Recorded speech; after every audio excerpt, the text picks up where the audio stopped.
All right. I haven't made any music in quite a while. I'm not exactly sure, but closing in on a month, so trying to get back into it. I did do some editing of music.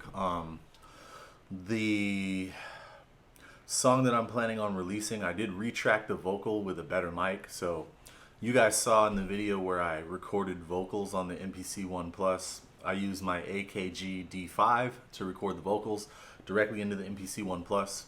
And I just decided that it didn't have enough of the qualities I was looking for. So I also have an Avantone CV12 and I used that to retrack vocals. I used the ART voice channel, and I got a vocal performance that I was happy with. So that song will be out soon. It's already edited. It's already finished. I've already got a piece of artwork that I'm going to use for the album art.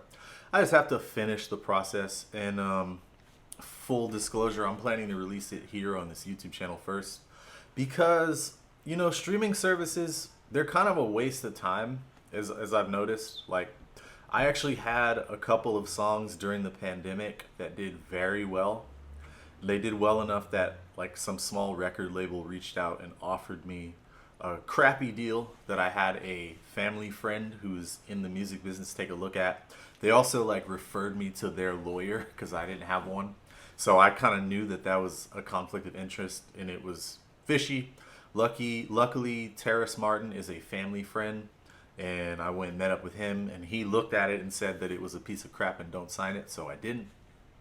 But after that, I didn't put things out, and I did have a reason. I'm just not going to share the reason.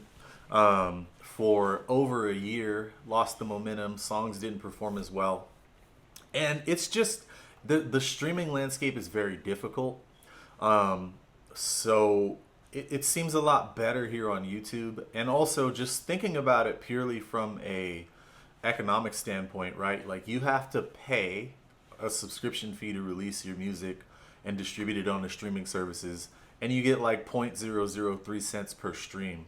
Whereas here on YouTube, I have another channel. It's for skateboarding. That's my actual career.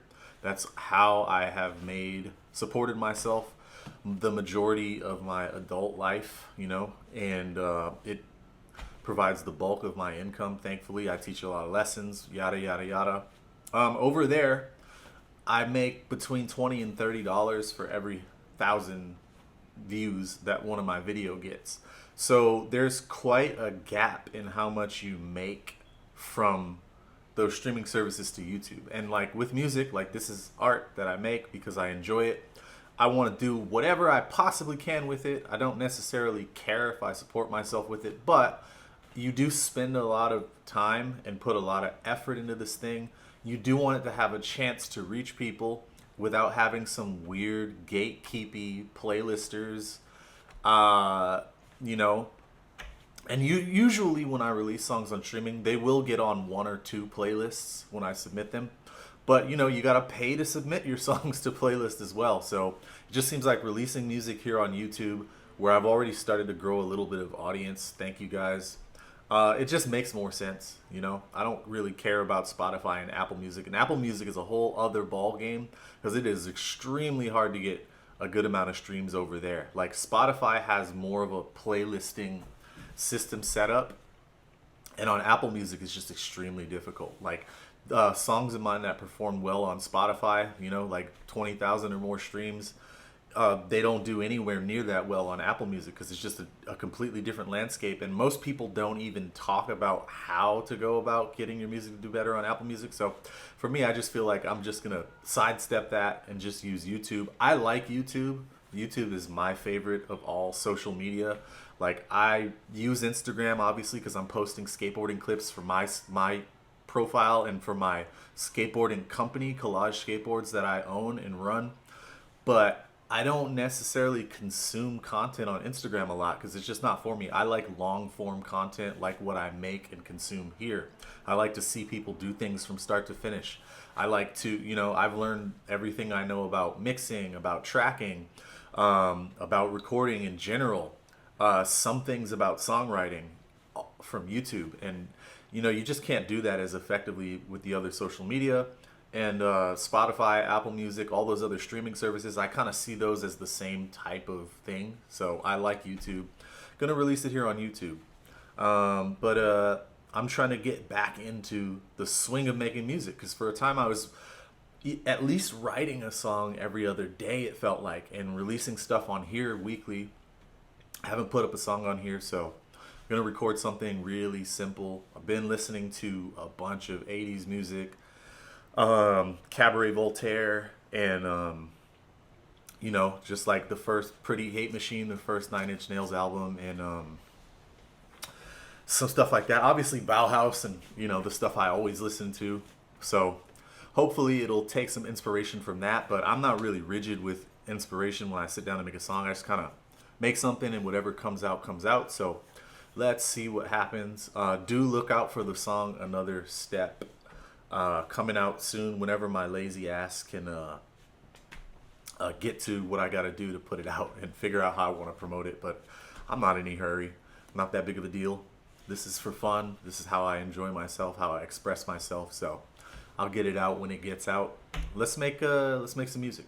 Okay, so here I am. I got a patch pulled up. I got some Tempest drums. So that's my samples. These are from Boxed Ear. I don't know when I got the sample pack. I'm using the, let me back out the camera a little bit. I'm using the TASCAM Model 12 as my audio interface. So the audio is coming out of the Model 12 right now. And I don't have any type of effects or compression turned on the Model 12. So let's see. Let me check my tempo, see if I want to go with something else.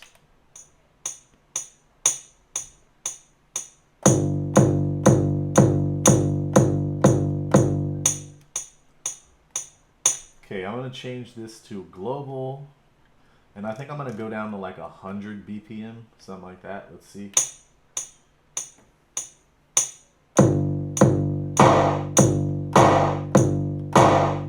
Hundred's good. So I'm going to turn on 16 levels, and oops, that's wrong. Let's turn 16 levels off. Let's select the kick.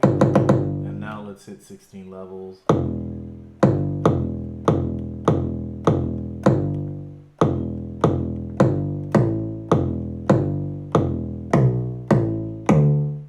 And that's what I'm gonna lay down. So let's go. Here we go.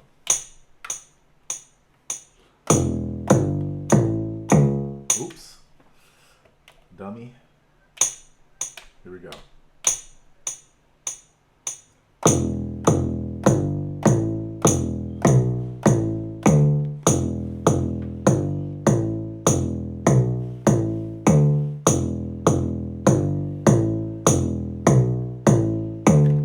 Okay, cool.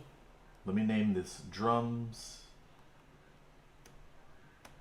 And now we'll do the rest of the drums. So I'm going to turn off 16 levels. And let's overdub a snare.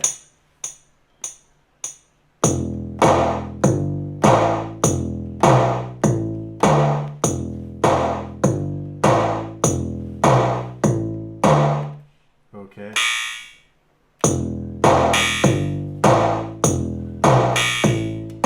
Let's overdub that.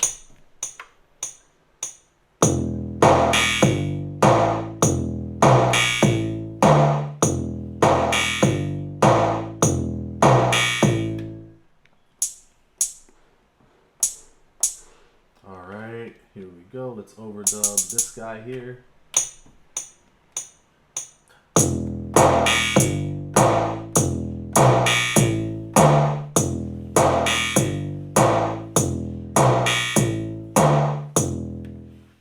Okay, I'm gonna lay down some toms, even though the toms are not gonna be on every part of the song, but as you know, when you're working with the MPC, it's best to just create your first sequence of the drums with all the ideas you need, so that later on you can break it down into whatever parts you need when you go back and arrange your song. Now, I'm not sure that I'm going to keep and arrange this particular song later, but I'm going to do this regardless. So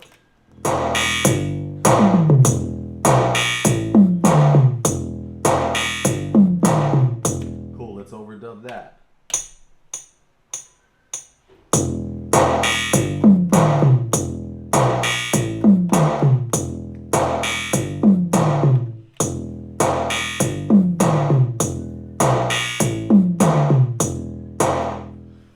Okay, we have drums. Okay, got the drums silenced because they were just too loud and unruly. Whatever the processing the MPC is doing to them. But I got my guitar out and I'm going to use the metronome to track. So here we go.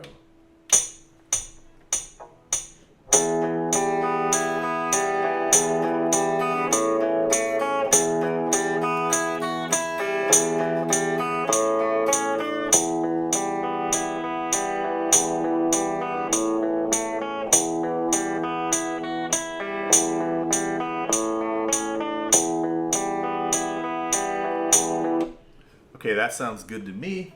Super compressed. I'm just gonna go back, unmute the drums, turn them down a little bit because they are freaking loud, and then let's see how that sounds together.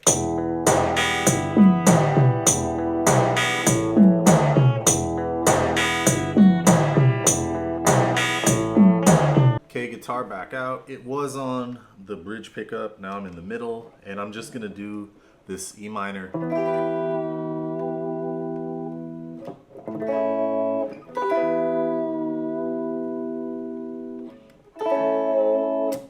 So let me go back out and mute the drums again because they're too loud and unruly, like I said. And go back to audio. Let's do it.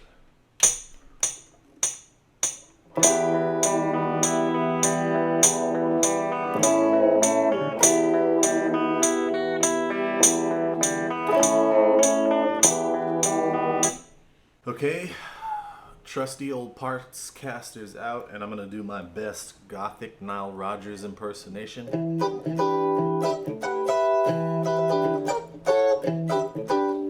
Let's do it.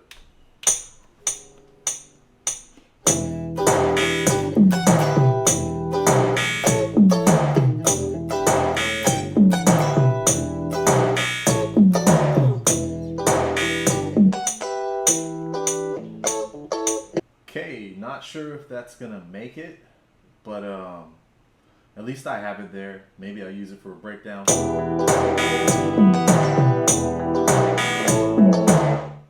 Okay, before we listen to everything together, let's just go through the tracks. I've done a little bit of EQ, so here's the and compression and stuff. So here's the drums.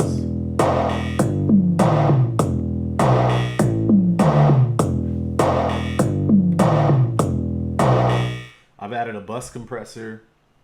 Hopefully you can see what I've done. Attacks at 25. Wet dries at 100, so it's not parallel compression. Releases at 75. Got the threshold to -17. The ratio to 9. And there's an old school feature on this, which just makes it kind of more crunchy. I got that all the way up. And the output is at 16. So then I got a tube drive on. No drive added. I took the headroom up from like -15 to -10.5. Saturation's at 23 and the output is at 0, so where it was. There goes your drum sound. Here's it without.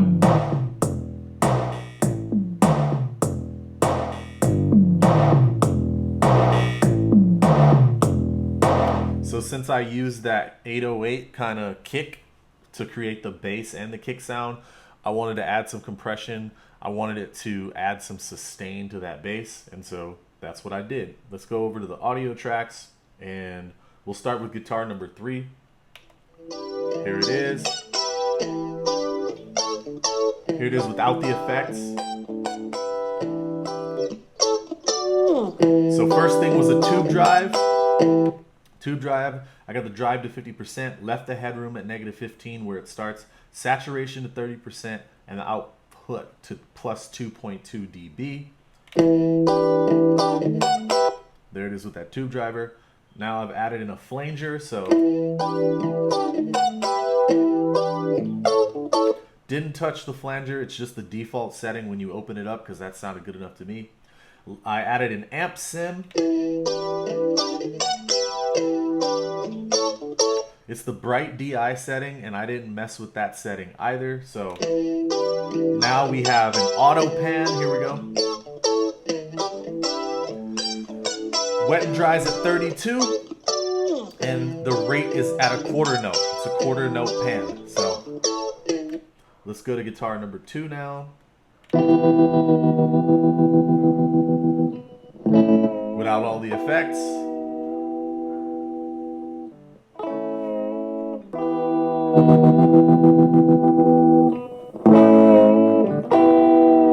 First thing I added was the tube drive, 40% drive, left the headroom at -15, saturation to 100, and I had to bump the output up 8.8 dB on that one. So here it is.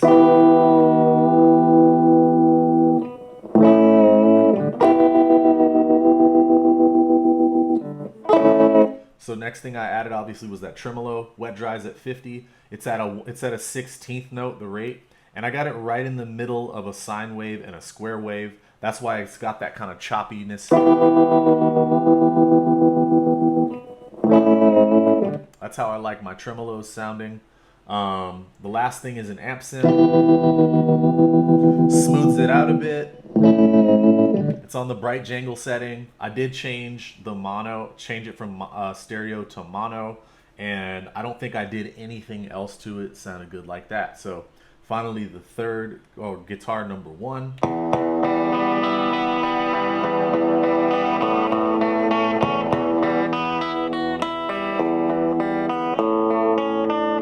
So first I got the air flavor on. I've got it on guitar amp 1 here. The timbre depth is at 71%. The distortion is to 45%. Noise is to 12%. And the flutter is 37%. It's monofied 10%. Next thing that I have on is a delay. It's just the standard air delay.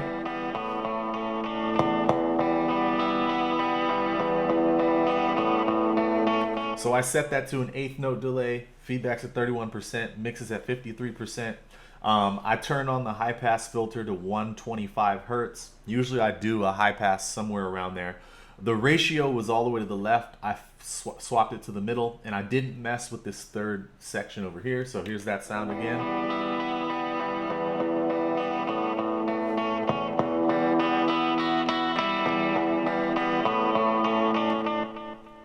And now we're gonna hear the whole song. So I'm gonna go over to the track mix. Let me take off all the solos and all that stuff. MIDI, audio, all right, track mix. So I'm gonna mute all of the guitar tracks, and we're gonna start with just the drums. Here we go.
So yeah, that felt like a cool way to get back into the swing of recording music. I hadn't touched my MPC really, which is crazy because usually I like live with this thing. Had out the keyboard, didn't really feel adding the keyboard for whatever reason. Once I got my hands on the guitars, just wanted to work with the guitars. It was kind of cool to use the 16 levels and use the kick drum from that boxed ear Tempest MPC 60 sample pack as not only a kick drum, but as a bass instrument as well, because I tend to play the actual bass, my Fender jazz bass. I often stray away from using sample bass because I just like the feeling that you get from real bass, but it created something kind of different. I honestly don't know if I'll do anything with this, but it was a great exercise to get back into the swing of recording music. Sometimes you just don't feel it and you gotta force yourself to get back into the mood, but I enjoyed this one, and maybe I'll fool around with it, arrange it out a little bit. It could be something. It seems pretty standard for something that'll come out of my brain when I'm not feeling inspired at all. But the important thing is to work through it. Happy with the way all of the effects turned out and everything. Obviously using effects directly from the MPC ONE Plus. Have any of you guys heard about the MPC 3 update that's coming out? What do you think about it? I've watched some of the videos that people release, like Bolo, the Akai professional page, Accurate Beats, and I think Loopop was the first video on it that I watched. I'll say that just my general impressions are that it kind of reminds me of Beatmaker 3, the linear mode that they have. I'm interested to see what they've done with the song mode. I started watching Bolo's video about it, but I didn't finish it because been watching the Olympics. I love the Olympics. I'm itching because I got a new tattoo, and it's freaking itchy. It's awesome though. I got this classic P bass on my arm, just filling in little spaces with little instruments that I love. Eventually I'll get an MPC. Got a guitar on my torso. Probably get another guitar too. Can never have too many guitars, you know. Guitars will be the next skulls because I have way too many skull tattoos. But yeah, this thing is itching like crazy. Yeah, are you guys excited for MPC Update 3? Are you guys going to try the public beta? Because there is a public beta. It's kind of got me worried because I'm so tapped into the MPC workflow as it is right now that I'm kind of afraid of joining the beta because the beta might put me off of MPC 3. So I'll probably just keep using this version of the software until they've ironed out most of the kinks and MPC 3 is ready for its mass release. What do you guys think? What did you guys think of this song? Don't forget to check out my music, which is linked below in the description. And look out for my song, Another Step, which you guys have heard. If you've seen the videos that I posted of my trip to Portland, that was such a fun trip. I skated like 8 to 10 hours every day. The whole team that I was skating with when I partied every night, we had a blast. And my old ass came home and got sick because of traveling and skating so much and drinking and being out in the heat and just wearing myself down. That's partially why I haven't been making music. Because then I got back and I had to teach a ton of lessons. Had a student come from China and we were doing 3 lessons a week on top of the other normal lessons that I do. So yeah, been worn out, happy to make some music. Thank you for watching. Peace. Or oops, that's not peace. If you're from Great Britain, you know what that other one means. But yeah, thank you.